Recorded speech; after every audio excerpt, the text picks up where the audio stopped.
What's up guys, Sean here, and today we're going to talk about Alexandria Ocasio-Cortez partnering with the Intercept and a time travel agency to send us a message from our future.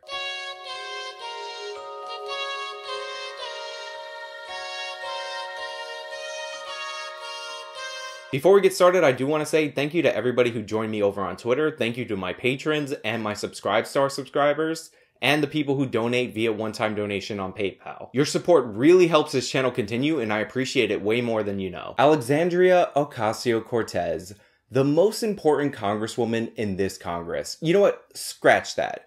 Alexandria Ocasio-Cortez is probably the most important member of Congress in the history of Congress, because she, single-handedly, with her Green New Deal, has saved the world, invented time travel, and sent us an educational video about her amazing and stunning achievements. Now, I know you guys might be thinking, isn't the Green New Deal that terrible piece of legislation that dropped a few months ago that the Democrats themselves didn't vote for in the Senate? In fact, Mitch McConnell only brought it up to a vote because it was so bad and he wanted to get the Democrats on record. And when given the chance to vote for it, those same Democrats were too afraid to attach their name to it, so most of them voted present and some of them voted no, but it got absolutely no yes votes. Well, yes, I'm talking about that same Green New Deal, because apparently in the future it passes and it completely changes the United States of America for the better, and we save the entire planet. Ah, the bullet train from New York to DC.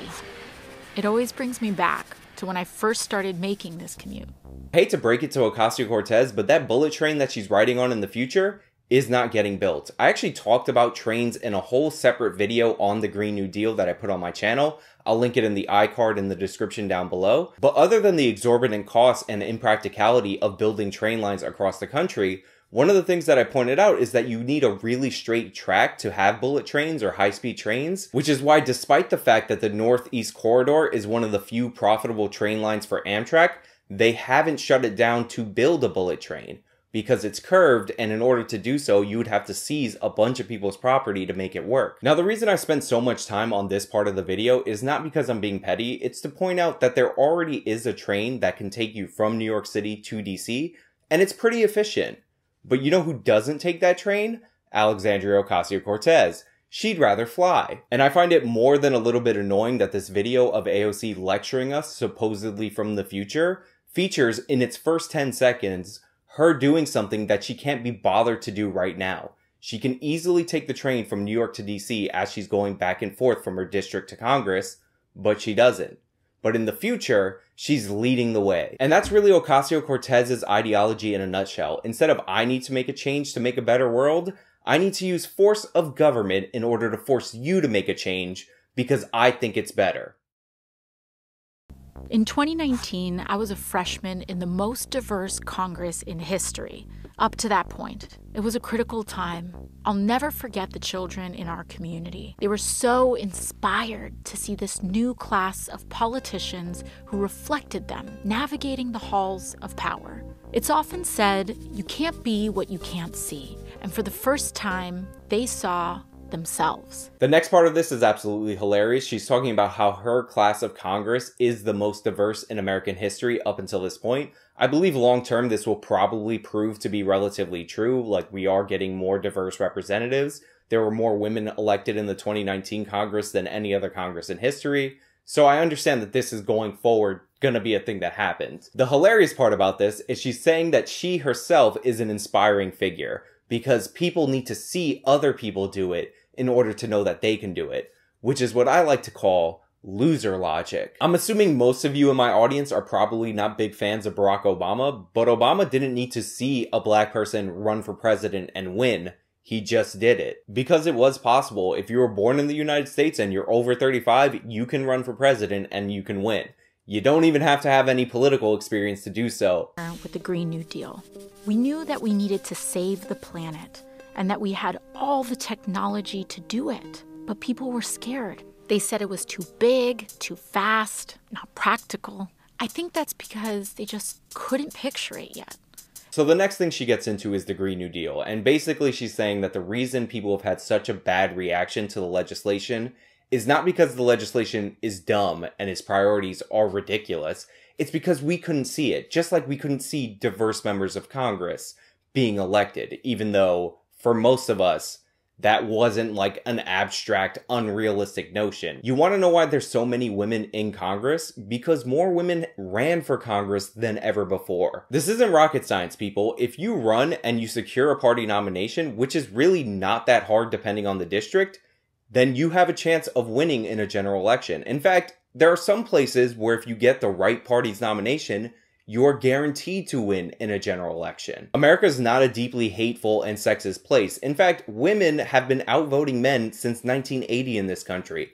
So this has always been possible, and it will continue to be possible. Again, more women won because more women ran. Not that complicated. With the Green New Deal, we knew that we needed to save the planet, and that we had all the technology to do it. Another thing she claims is that people didn't believe in the Green New Deal despite the fact that we have all the technology in order to create the world that the Green New Deal envisions. And that's not true. However, the reason that's not true is not exactly what you think, because in reality, we do have existing technology that would achieve the carbon cuts that are required under the Green New Deal's premise. However, the Green New Deal's execution completely goes in the wrong direction. One of the biggest problems with wind and solar is completely unsolvable, and that's that the sun doesn't shine all the time. No amount of engineering ingenuity are going to fix those problems. That's why Germany, the country that invested the most in solar energy, actually saw their carbon emissions go up. Because solar and wind are only reliable about 30% of the time, Germany has had to use natural gas to supplement their grid while transitioning to renewables. Another huge problem with these type of renewables is storage, battery technology. It turns out that the state of California only has enough battery capacity to store 25 minutes of power for their grid. And the only way you can get that energy storage number that high is if you include every single battery in the state of California.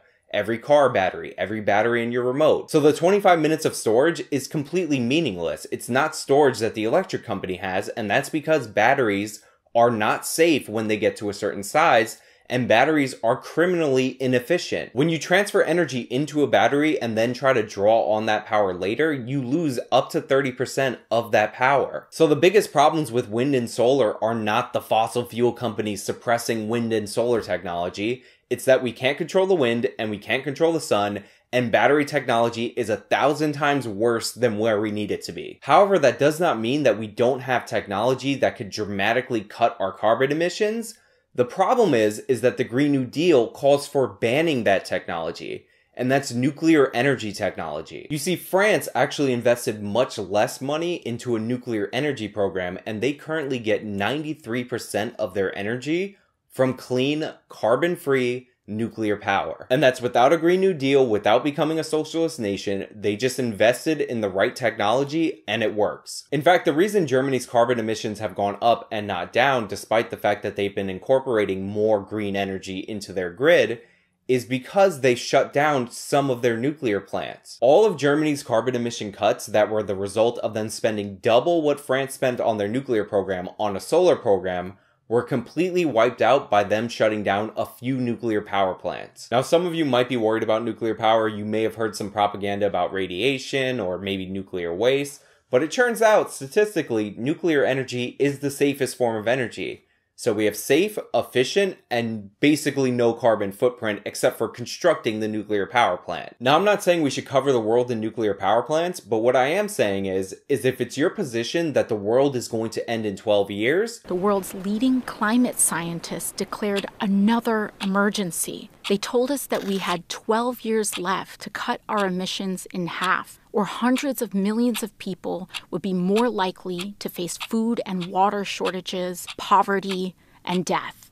12 years to change everything. Then how are you not calling for covering the world in nuclear power plants? Then how can you, in the same breath, in the same piece of legislation, call for shutting down nuclear power plants, which are clearly the solution to the problem you propose? It's almost as if this isn't about carbon emissions, and it's really about seizing control over the economy. The only way to do it was to transform our economy, which we already knew was broken, since the vast majority of wealth was going to just a small handful of people, and most folks were falling further and further behind. Oh, because it's not about carbon emissions, it's about seizing control over the economy. The wave began when Democrats took back the House in 2018, and then the Senate and the White House in 2020, and launched the decade of the Green New Deal, a flurry of legislation that kicked off our social and ecological transformation to save the planet. That included Medicare for All, the most popular social program in American history. So they take the White House and the Senate in 2020, keep the Congress, and then they usher in the decade of the Green New Deal. 10 years of legislation to address the climate crisis. And what do they start with? Medicare for All. Why? Because the big carbon polluters in the world? Private health insurance companies. You didn't know that? Well, AOC knew that. That's why that's the first policy they pushed on us. Medicare for All. That group of kids from my neighborhood were right in the middle of it all. Especially this one girl, Ileana. Elia Martel? I am the brother of Elia Martel. Say her name. Elia Martel. Especially this one girl, Ileana. No, okay, Eliana. Okay. Let's hear about Eliana, the girl from AOC's home district that is going to do so much. Her first job out of college was with AmeriCorps Climate, restoring wetlands and bayous in coastal Louisiana. Most of her friends were in her union, including some oil workers in transition. All right, so she's restoring the wetlands in Louisiana with people who used to drill for oil because, I guess too many of them learned to code. So some of them decided to, become bioengineers. And this is my favorite part of the video. Of course, when it came to healing the land, we had huge gaps in our knowledge. Luckily, indigenous communities offered generational expertise to help guide the way. Yes, you heard that correctly. Alexandria Ocasio-Cortez, progressive congresswoman of the future, Mrs. Social Justice, just said that scientists and bioengineers don't have the knowledge to restore the wetlands of Louisiana, but Native Americans, with their generational knowledge, showed the scientists how to heal the land. I'm assuming because, according to Ocasio-Cortez, Native Americans just have a spiritual connection to nature that us non-natives don't have. It's a part of their culture. It's a part of their blood. I know what you guys might be thinking. This clearly is pushing stereotypes about Native Americans and their connections to nature and the land. Stereotypes that should have been gotten rid of when we stopped talking about them like they're noble savages that have this connection to nature.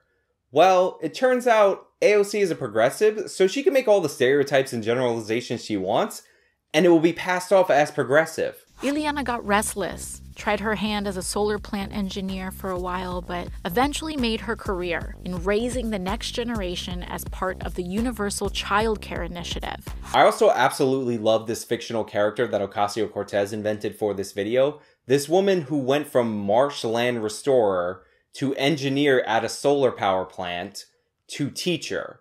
Like, what exactly did she get her degree in college? Or is free college mean that you can just go forever and live out your adolescence until you get tired of it and then get a bunch of different crappy government jobs? Ileana heard the call too, and in 2028 she ran for office in the first cycle of publicly funded election campaigns. And now she occupies the seat that I once held. I couldn't be more proud of her, a true child of the Green New Deal. Of course, the end to this character's life is getting Ocasio-Cortez's seat in Congress because, being where she is, according to her, is the most important achievement in this person's crazy career path that is honestly way more interesting than bartender turned congresswoman. But since Ocasio-Cortez is an egomaniac above all else, getting her seat in Congress, her seat, the one that she sits in right now, the one that's hers, is a crowning achievement in somebody's life. I don't really know what else I can say except for thank you, Ocasio-Cortez.